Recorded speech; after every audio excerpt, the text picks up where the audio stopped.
Hello বন্ধুরা, RAC servicing point থেকে আপনাদেরকে স্বাগতম। আজকের এপিসোডে আমি আপনাদেরকে দেখাবো সিলিং টাইপের এসি কীভাবে ভ্যাকুম করে গ্যাস চার্জ করবেন। তো কিভাবে ম্যানুয়ালি ভ্যাকুম করে গ্যাস চার্জ করবেন। তো বন্ধুরা, সর্বপ্রথম এসি টু আউটডোর কানেকশন আপনারা দিয়ে দিবেন। দেওয়ার পরে নেক্সট যখন দেওয়া কমপ্লিট হয়ে যাবে তখন আপনাদের করণীয় সাকশন যেটা লাইন আছে, সাকশন অর্থাৎ মোটা যে পাইপটা আছে সাকশন, এই পাইপটা আপনারা লক করে দেবেন।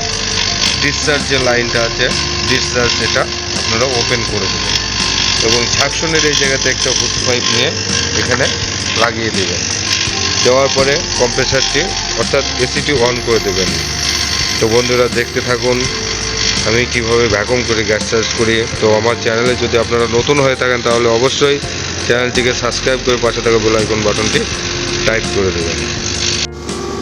তো বন্ধুরা, আমি একটা গ্যাস সিলিন্ডার সহ হোস পাইপ নিয়ে সেটিং করেছি। তো আমাদের এখানে মূলত কোনো স্কেল নাই যে আমরা ওয়েট দিয়ে আমরা গ্যাসটা চার্জ করব। তো আমরা গ্যাসটা চার্জ করব এই মিটার দিয়ে। তো দেখুন বন্ধুরা, আমি কীভাবে মিটার দিয়ে গ্যাসটা চার্জ করি।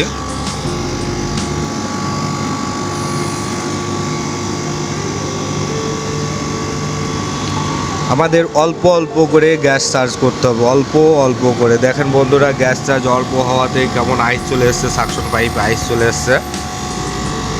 তো দেখুন, অল্প অল্প করে গ্যাস চার্জ করব।